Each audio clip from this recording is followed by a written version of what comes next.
नमस्कार आप सभी को। आज हम प्राथमिक एवं द्वितीयक तथ्यों के बारे में अध्ययन करेंगे। हमने वैज्ञानिक पद्धति के चरणों में देखा था कि हम अध्ययन इकाई का चुनाव करते हैं। अध्ययन इकाई के चुनाव के पश्चात हम अध्ययन क्षेत्र में जाकर तथ्यों का संग्रह करते हैं। तो ये जो हमारे तथ्य होते हैं ये दो प्रकार के होते हैं, प्राथमिक तथ्य और द्वितीयक तथ्य। अब सर्वप्रथम तो हम यह देखेंगे कि तथ्य क्या है। तो तथ्य संकलन के लिए शोधकर्ता में अवलोकन की चेतना का होना आवश्यक है। यद्यपि यह सही है कि तथ्यों के अंतर्गत सूचनादाताओं से विभिन्न प्रविधियों की सहायता से प्राप्त सभी प्रकार की सूचनाएं आती हैं।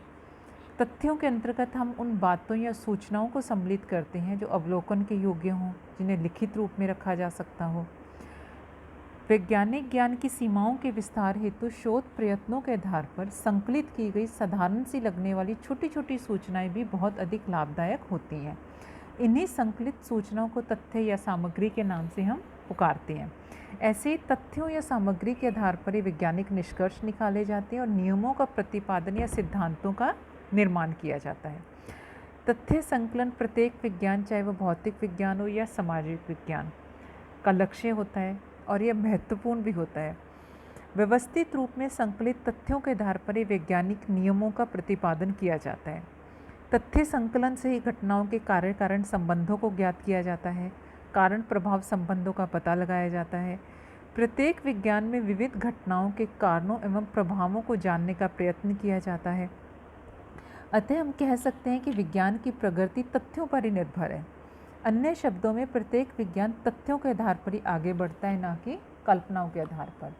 तो तथ्य क्या है? तथ्य का तात्पर्य ऐसी सभी सूचनाओं, सामग्री व आंकड़ों से है जो कि क्षेत्रीय कार्य और द्वितीयक स्रोतों के माध्यम से प्राप्त किए जाते हैं। अब तथ्यों के प्रकार क्या हैं?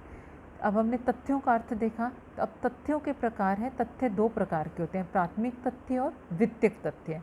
प्राथमिक तथ्यों का संकलन प्रथम बार शोधकर्ता या उसके सहायकों द्वारा क्षेत्रीय कार्य के आधार पर किया जाता है, जबकि द्वितीयक तथ्यों के अंतर्गत हम उन तथ्यों को सम्मिलित करते हैं जिनका संकलन किसी अन्य अध्ययनकर्ता, शोधकर्ता, किसी संस्था या संगठन द्वारा किया गया हो। अन्य अध्ययनकर्ताओं द्वारा संकलित तथ्यों का उपयोग जब कोई शोधकर्ता करता है तो उस शोधकर्ता के लिए अन्य द्वारा संकलित तथ्य द्वितीयक तथ्य होते हैं, क्योंकि उसने या उसके सहायकों ने इन तथ्यों को प्राथमिक रूप से या प्रथम बार एकत्रित नहीं किया है। तो प्राथमिक तथ्य क्या हैं? वे सभी सूचनाएं, संग्रहित की गई सामग्री और आंकड़े जिन्हें शोधकर्ता ने अपने शोध हेतु स्वयं या उसके सहायकों की मदद से एकत्र किया हो, प्राथमिक तथ्य कहलाते हैं। ये तथ्य प्रमुखतः क्षेत्रीय कार्य के आधार पर प्राप्त किए जाते हैं। पीवी यंग के अनुसार प्राथमिक तथ्य सामग्री का तात्पर्य उन सूचनाओं व आंकड़ों से है जिनको पहली बार संकलित किया गया हो तथा जिनके संकलन का उत्तरदायित्व शोधकर्ता या अन्वेषणकर्ता का अपना हो। यहाँ इस बात से स्पष्ट है कि प्राथमिक तथ्यों का संकलन या तो शोधकर्ता स्वयं करता है या अपनी देखरेख में अपने सहायकों से करवाता है। प्राथमिक तथ्यों की उपयुक्त विशेषताओं के कारण प्राथमिक सामग्री को प्रथम स्तरीय सामग्री, क्षेत्रीय सामग्री या मौलिक सामग्री के नाम से भी पुकारा जाता है। इस प्रकार की सामग्री का संकलन शोधकर्ता स्वयं या अपने सहायकों की मदद से या तो घटनाओं का सूक्ष्म अवलोकन करके करता है या शोध विषय से संबंधित लोगों से बातचीत करके करता है। प्राथमिक सामग्री या तथ्य क्योंकि शोधकर्ता द्वारा प्रथम बार एकत्रित किए जाते हैं, इसलिए इन्हें प्राथमिक तथ्य कहते हैं। ये तथ्य नवीन और विश्वसनीय होते हैं।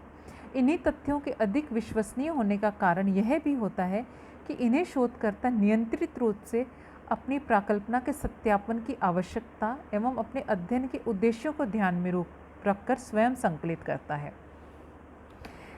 द्वितीयक तथ्य वे सभी सूचनाएं, आंकड़े एवं तथ्य जिन्हें शोधकर्ता अपने अध्ययन हेतु स्वयं संकलित नहीं करता बल्कि पहले से प्रकाशित या अप्रकाशित रूप में उपलब्ध हैं, द्वितीयक तथ्य कहलाते हैं। इसमें पत्र, डायरियाँ, आत्मकथाएं, पांडुलिपियाँ, सरकारी प्रतिवेदन, जनगणना रिपोर्ट, गैजेटियर, प्रलेख, अभिलेख आदि सभी आते हैं।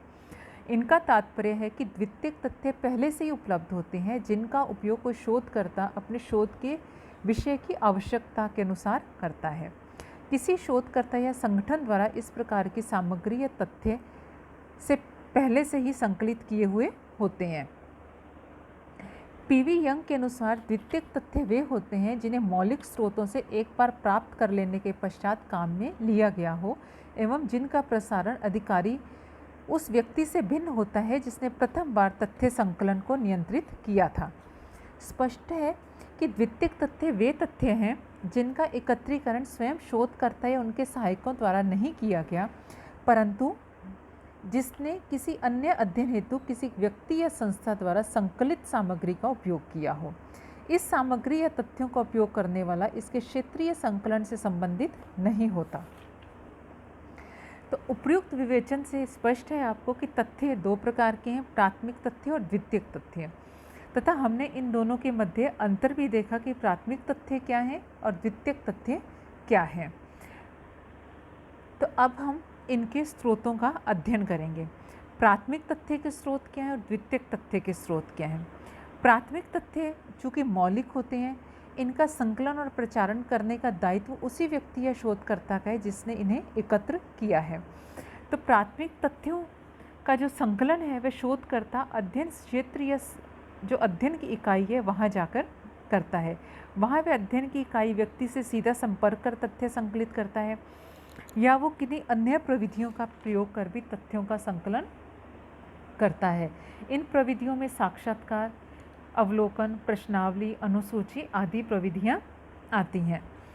और जबकि द्वितीयक तथ्यों के अंतर्गत हम देखते हैं कि व्यक्तिगत प्रलेख, डायरी, पत्र, जीवन इतिहास, आपकी गेजेटियर, संस्मरण, सार्वजनिक प्रलेख, ये सभी द्वितीयक तथ्यों के अंतर्गत आते हैं। द्वितीयक तथ्यों में हम पहले से प्रकाशित आंकड़ों का प्रयोग करते हैं, जबकि जो प्राथमिक तथ्य होते हैं इनका जो संकलन है वो अध्ययनकर्ता द्वारा स्वयं क्षेत्र में जाकर किया जाता है। धन्यवाद।